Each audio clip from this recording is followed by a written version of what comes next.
예수께서 그리스도이심을 믿는 자마다 하나님께로부터 난 자니 또한 낳으신 이를 사랑하는 자마다 그에게서 난 자를 사랑하느니라.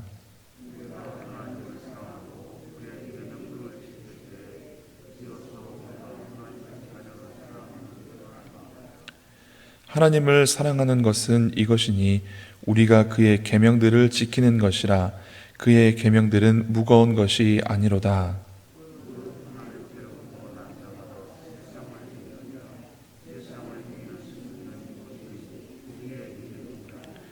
예수께서 하나님의 아들이심을 믿는 자가 아니면 세상을 이기는 자가 누구냐?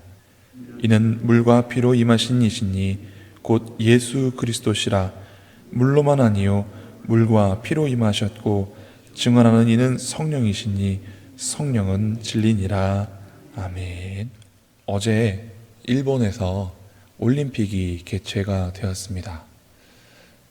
개막식을 시작한 다음에 경기를 시작하는 줄 알았더니 벌써 낮에 우리나라 국가대표 양궁 선수들이 예선을 치루었다고 합니다. 다들 짐작하시겠지만 보시지 않은 분들 결과를 다들 아실 거라고 믿습니다. 우리나라 여자 선수들, 남자 선수들 모두 양궁에서 모두 예선을 쉽게 통과하였는데 특히 여자 양궁은 1, 2, 3등이 다 우리나라 여자 선수들이 다 1, 2, 3등을 했고요. 그 중에 1등은 세계 신기록으로 여자 양궁에서 1등을 했다고 합니다. 올림픽 때마다 우리나라에게 효자 종목으로 양궁이 이렇게 많은 금메달을 안겨주는데 사실은 우리나라 양궁 선수들을 견제하기 위해서 세상에서 양궁 양궁 대회 규칙을 여러 차례 바꾸었다고 합니다. 이렇게 바꾸면 한국이 불리하지 않을까? 이렇게 하면 한국을 좀 이겨보지 않을까? 그렇게 해서 양궁 선수들이 금메달을 못 따도록, 그렇게 우리나라가 금메달을 못 따도록 했는데 그럴 때마다 우리나라 양궁 선수들은 보기 좋게 이겼다라고 합니다. 우리나라 양궁 선수들이 세계 대회에서 이렇게 좋은 성적을 맺는 것처럼 우리 믿음의 사람들도 세상의 영적인 싸움에서부터 늘 승리하시고 영광의 면류관을 받으실 수 있기를 소망합니다. 오늘 성경 본문 말씀에 가장 눈에 먼저 띄는 말씀이 있습니다. 세상을 이기는 자, 세상을 이기는 믿음, 누구입니까? 하나님의 자녀된 우리 믿음의 사람들, 예수 그리스도께서 하나님의 아들이시고 예수 그리스도께서 우리를 위하여 십자가에서 죽으신 것을 믿는 자, 그들이 세상을 이기는 사람이고 세상을 이기는 믿음을 가진 사람이라 오늘 말씀하고 있습니다. 그럼 세상을 이기는 믿음을 가진 사람은 어떻게 해야 하는가? 5장 1절 말씀 함께 읽도록 하겠습니다. 예수께서 그리스도이심을 믿는 자마다 하나님께로부터 난 자니 또한 낳으신 이를 사랑하는 자마다 그에게서 난 자를 사랑하느니라. 아멘. 세상을 이기는 사람은 어떤 사람인가? 예수께서 그리스도이심을 믿는 자, 예수님께서 메시아이심을, 예수님께서 나의 구원자 되심을 믿는 자라고 말합니다. 그리고 그런 사람은 누구에서부터 났는가? 하나님께로부터 났다라고 말합니다. 우리는 하나님께로부터 낳은 사람입니다. 그런데 이 헬라어 원문을 잘 살펴보면 예수께서 그리스도이심을 믿는 자보다 먼저 앞서서 완료형으로 된 동사가 바로 하나님께로부터 난 자라고 되어 있습니다. 이것을 해석하면 하나님께로부터 난 자가 먼저이거든요. 우리는 하나님께로부터 난 사람입니다. 그래서 우리가 예수님이 우리의 구원자이심을 믿어야 한다라는 말씀으로 바꿀 수 있다고 합니다. 그러니까 예수님을 믿어야 하나님께로부터 난다라는 것이 아니라 하나님께로부터 났기 때문에 우리가 예수님을 구원자로 믿을 수 있다라는 말인 것입니다. 그렇습니다. 우리는 하나님이 먼저 세상에 보내시고 창조하시고 낳은 사람입니다. 그렇기 때문에 우리가 하나님을 알고, 그렇기 때문에 하나님께로부터 온 예수님을 알고 또한 구주로 믿는 것입니다. 이것이 왜 중요한가? 아까도 말씀드렸다시피 우리나라 양궁 선수들은 자부심이 있습니다. 이런 말이 있다고 합니다. 세계 대회에서 1, 2, 3등 하는 것보다 우리나라에서 1, 2, 3등 하는 게 더 어렵다. 하나님의 자녀됨을, 하나님께로부터 난 것을 믿는 사람, 내가 하나님의 자녀됨을 믿는 사람은 이런 자부심이 있는 것입니다. 나는 예수 그리스도를 믿습니다. 그리고 이미 나는 그 전부터 하나님이 택하시고 부르셔서 하나님 자녀 되게 하시려고 그 아들을 내게 주셨습니다. 라는 이러한 자부심이 우리 믿는 자에게 있어야 한다는 것입니다. 내 스스로 좀 자부심을 가지고 자긍심을 가지고 세상을 대하고 나를 바라볼 때 우리는 좀 더 멋진 하나님의 자녀가 되지 않을까라는 생각을 해봅니다. 그럼 그렇게 하나님께로부터 낳은 사람, 예수님이 나의 구주라고 믿는 사람은 또 어떤 사람인가? 2절 말씀에 나와 있습니다. 함께 읽겠습니다. 우리가 하나님을 사랑하고 그의 계명들을 지킬 때에 이로써 우리가 하나님의 자녀를 사랑하는 줄 아느니라. 아멘. 우리가 하나님을 사랑하는 것, 그리고 우리가 하나님의 계명을 지키는 것, 그렇게 할 때에 우리가 하나님의 자녀를 사랑하는 줄 안다라고 말합니다. 모두 다 아시겠지만 하나님이 우리에게 주신 계명이 무엇입니까? 예수님께 어떤 이가 묻습니다. 예수님, 많은 율법과 계명 중에 어떤 것이 가장 큰 계명입니까? 예수님께서 말씀해 주셨습니다. 하나님을 사랑하고 이웃을 내 몸같이 사랑하는 것, 이것이 가장 큰 계명이다. 그리고 요한복음에서 또한 예수님께서 말씀하십니다. 새 계명을 너희에게 주노니 서로 사랑하라. 하나님께서 주신 계명은 하나님을 사랑하고 이웃을 사랑하는 것입니다. 하나님을 사랑하면 억지로 그 계명들을 무서워서 지키는 것이 아니라 하나님을 사랑하면 그 계명들이 내가 사랑하는 하나님께서 주신 말씀들이기에 즐거움으로 기쁨으로 행할 수 있는 것입니다. 그러나 당시에 유대주의 율법주의자들은 하나님을 무서워하고 두려워하기 때문에 억지로 두려움으로 그 말씀들을 지켰습니다. 그러나 예수님을 구주로 믿어 하나님의 자녀가 된 우리는 하나님을 사랑하기에 하나님께서 주신 계명들을 즐거움으로 따르는 것입니다. 억지로 따르는 것이 아니라 사랑하는 이를 기쁘시게 해드리기 위해서 즐거움으로 따르는 것입니다. 또한 그 사랑하는 이가 구원하시기 위해서 아들을 내어주신 그 크신 사랑을 인하여서 함께 구원받은 형제와 자매를 사랑하고 또 하나님이 지으신 세상 많은 사람들을 사랑할 뿐만 아니라 하나님께서 지으신 이 세상까지도 사랑하는 것, 그것이 세상을 이긴 믿음을 가진 사람이 행해야 된다라고 말씀하고 있는 것입니다. 사실 요한복음 3장, 요한일서 3장부터 오늘 이 말씀에 이르기까지 하나님을 사랑하는 것과 또 하나님을 믿는 믿음, 이것이 따로 가는 것이 아니라 하나님을 믿는 사람이 하나님을 사랑하고 하나님을 사랑하는 사람이 예수 그리스도를 믿는다. 그래서 이 믿음의 사람들은 하나님께서 주신 계명들을 즐겁게 지킨다라는 것이 계속해서 반복되어져 있고 오늘 요한일서 5장에 와서야 비로소 완성되는 것을 볼 수 있습니다. 우리는 하나님의 계명들을 지켜야 합니다. 그런데 이 계명은 무거운 것이 아니라고 말씀하십니다. 3절 말씀에 하나님을 사랑하는 것은 이것이니 우리가 그의 계명들을 지키는 것이라 그의 계명들은 무거운 것이 아니로다. 예수님께서 말씀하셨습니다. 수고하고 무거운 짐진 자들아 다 내게로 오라 내가 너희를 쉬게 하리라. 그리고 그 다음에 하신 말씀이 나의 멍에는 쉽고 가벼우니 와서 나의 멍에를 메고 배우라 라고 말씀하셨습니다. 율법주의자들이 주신 계명과 율례들은 무거웠습니다. 그러나 예수님께서 주시는 멍에, 예수님께서 주시는 새 계명은 가벼운데 그것이 바로 하나님을 사랑하는 것, 그것입니다. 그래서 예수님께서 주신 그 멍에를 우리가 즐거움으로 메고 예수님이 주신 그 멍에를 함께 메고 가야 하겠습니다. 이스라엘에 있는 그 짐승에게 메우는 멍에는 우리나라의 멍에하고 달라서 어미소와 새끼소가 함께 멜 수 있도록 그래서 대부분 무겁고 힘든 일들을 어미소가 담당하고 새끼소는 일을 배우며 함께 나아가는 식으로 되어 있다고 합니다. 그러니까 예수님께서 우리에게 주신 이 멍에는 쉽고 가벼울 뿐만 아니라 예수님께서 친히 담당하시고 예수님께서 친히 우리와 함께 지고 가신 멍에인 줄 믿으시기 바랍니다. 이것이 왜 중요한가? 때로는 우리가 하나님의 율법과 계명들을 지키는 것이 쉽지 않을 때가 있습니다. 그런데 옆을 바라보면 함께 짐을 지고 계신 주님이 동행하고 계시다라는 것입니다. 얼마나 힘이 되고 얼마나 우리에게 능력이 되겠습니까? 주님 바라보시기 바랍니다.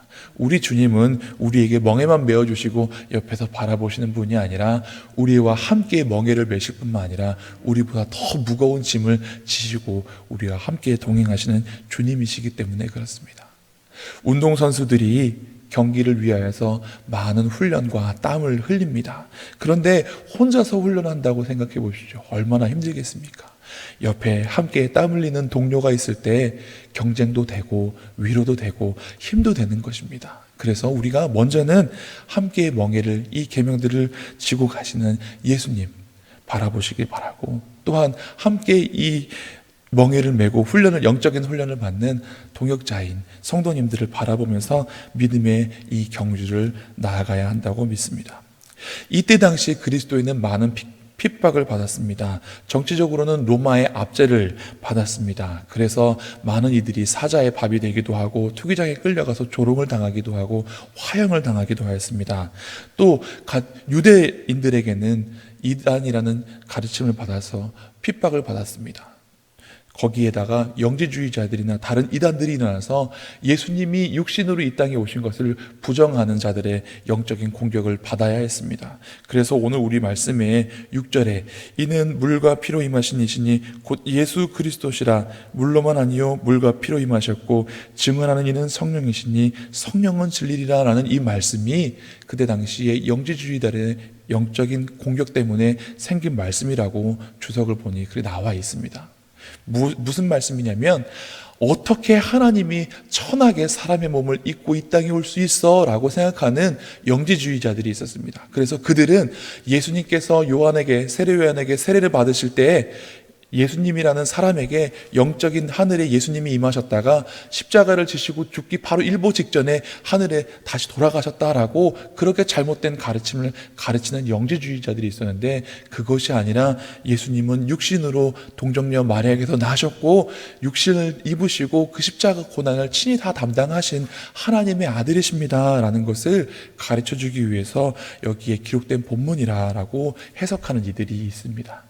그러니까 초대 교회는 정치적으로도 또 유대주의자들에게 또 영지주의자들에게 영적으로 많은 공격을 당하고 있었습니다.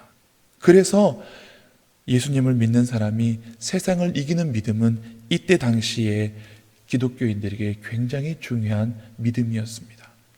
그럼 우리는 어떻습니까? 우리는 영적인 공격이 없습니까? 그렇지 않습니다. 먼저는 공중의 권세 잡은 악한 영에 대하여서 우리는 공격을 받고 있습니다. 사탄은 어떻게 해서든 믿는 자 한 사람 넘어뜨리고 잡아뜨려서 자기처럼 지옥에 가게 하려고 노력하고 애쓰고 있습니다. 그래서 우리는 이 영적인 전쟁에서 이기기 위해서 계속해서 깨어 있어야 하고 노력하고 훈련해야 하는 것입니다.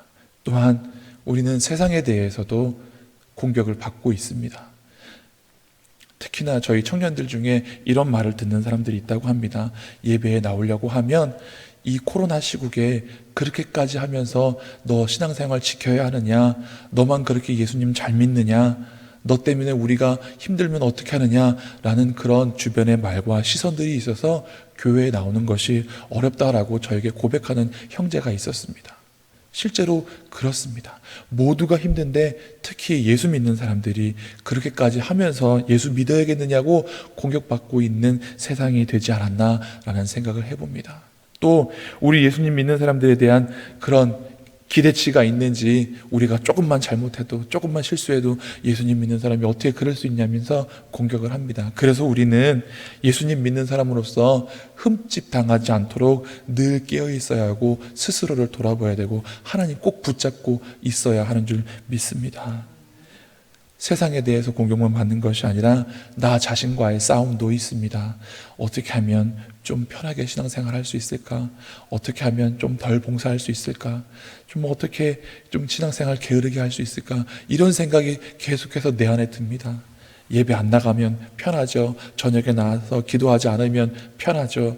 주일날 예배 안 드리고 남들처럼 어디 멀리 여행 가면 편하죠. 좋지요. 그러나 나 자신과도 우리는 끊임없이 싸워야 하는 것입니다. 고린도전서 9장 25절에 이기기를 다투는 자마다 모든 일에 절제하나니 그들은 썩을 승리의 관을 위해서 그렇게 하지만 우리는 썩지 아니할 것을 위해서 한다라고 말씀하고 있습니다. 우리가 하나님 앞에 섰을 때에 받을 면류관은 세상에 주는 금메달이나 세상에 주는 면류관과는 비교할 수도 없는 아름다운 썩지 아니할 승리의 면류관인 줄 믿으시기 바랍니다. 그것을 위해서 우리는 절제해야 합니다. 나와의 싸움에서도 이겨야 합니다.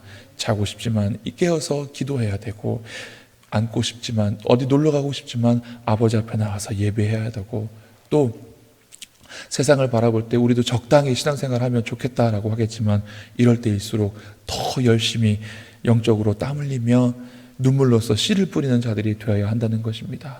그럴 때 우리는 기쁨으로 단을 거두는 자들이 될 것이고, 그럴 때 우리는 우리 예수님과 함께 승리의 기쁨을 나누는 자들이 되는 것입니다. 예수님께서 말씀하십니다. 이것을 내가 너희에게 이름은 너희에게 평안을 주려 함이다. 세상에서 너희가 환난을 당하나 담대하라. 내가 세상을 이기었노라 말씀하셨습니다. 다윗이 블레셋 장수 골리앗에게 나갈 때 너는 칼과 창과 단창으로 내게 오거니와 나는 내가 모욕하는 이스라엘 하나님 만군의 하나님의 이름을 의지하여 내게 나가거니라 말씀하였습니다. 여기에 영적인 싸움의 승리의 비결이 있습니다. 우리의 대장 되신 예수 그리스도께서 먼저 싸우시고 이기셨습니다. 사망 권세 물리치셨습니다. 하늘의 공중 권세 잡은 자 물리치셨습니다. 그래서 우리가 예수님 의지하며 나아갈 때에 그 승리를 함께 얻을 수 있는 것입니다. 그래서 오늘 이 말씀에 나오는 하나님을 사랑하고 예수를 구주로 믿고 또 하나님께로부터 난 서로를 사랑하는, 세상을 사랑하고 사람들을 사랑하고 하나님을 사랑하는 우리는 이 영적인 싸움, 세상에서의 싸움, 나 자신과의 싸움에서 승리하기 위해서 스스로를 절제하고 예수 그리스도를 끝까지 붙잡고 하나님 주신 계명들을 기쁨으로 사랑하는 마음으로 즐거이 지키며 나를 단련시켜서 나아가 하나님께 영광의 면류관을 받는 그리스도인들이 되어야 하는 것입니다. 이러한 그리스도인들이 되실 수 있기를 간절히 바랍니다. 기도하시겠습니다. 하나님, 세상에서 승리하기 위해서 땀 흘리고 노력하고 애쓰는 사람들이 많이 있습니다. 올림픽에 나간 우리나라 대표 선수들 좋은 결과 맺게 하시고 또 전염병의 위험이 있는데 하나님께서 지켜주셔서 국위를 선양하고 올 수 있도록 도와주시고 힘들어하고 지쳐하는 우리나라 백성, 우리나라 국민들에게 희망과 기쁨에 될 수 있도록 도와주시옵소서. 하나님, 그들만 땀 흘리고 노력하고 애쓰는 것이 아니라 우리도 영적인 이 싸움에서, 영적인 이 믿음의 경주에서 승리하고 영광의 면류관 얻기 위해서 달려가는 믿음의 신앙 갖게 하여 주시고 앞서 나가신 예수 그리스도를 꼭 붙잡고 우리 아버지 되신 하나님 안에서 서로 사랑하여 세상이 우리가 하나님께로부터 난자라는 것을 알게 하여 주시옵소서. 하나님, 여름 성경학교가 오늘 유년부, 초등부 시작되고 내일 소년부 시작됩니다. 하나님, 우리의 자녀들이 영적으로 게을러지지 아니하도록 도와주시옵시고 코로나로 인하여서 온라인으로밖에 할 수 없지만 하나님의 성령님께서 함께하여 주셔서 장소를 떠나 어디에나 임하시는 하나님의 능력으로 우리의 자녀들이 영적으로 깨어지고 성장할 수 있는 은혜의 시간 되게 하여 주시옵소서. 온라인으로 하기에 스마트폰이나 컴퓨터 같은 것들로 하게 될 텐데 하나님, 그런데 통신에 장애가 없게 하여 주시고 모든 것들이 원활하게 이루어져서 하나님의 말씀이 잘 전달되어지고 하나님의 사랑이 잘 전달되어질 수 있도록 도와주시옵소서. 하나님, 우리가 하나님 앞에 생명의 면류관, 영광의 면류관 얻기 원합니다. 우리 절제하고 땀 흘리고 노력할 때 하나님께서 붙잡아 주시고 위로하여 주셔서 이 힘들고 어려운 상황 속에서도 영적인 끈을 놓지 않고 영적인 믿음의 경주 잘 달려갈 수 있도록 도와주시옵소서. 감사드리며 예수님 이름으로 기도드리옵나이다. 아멘.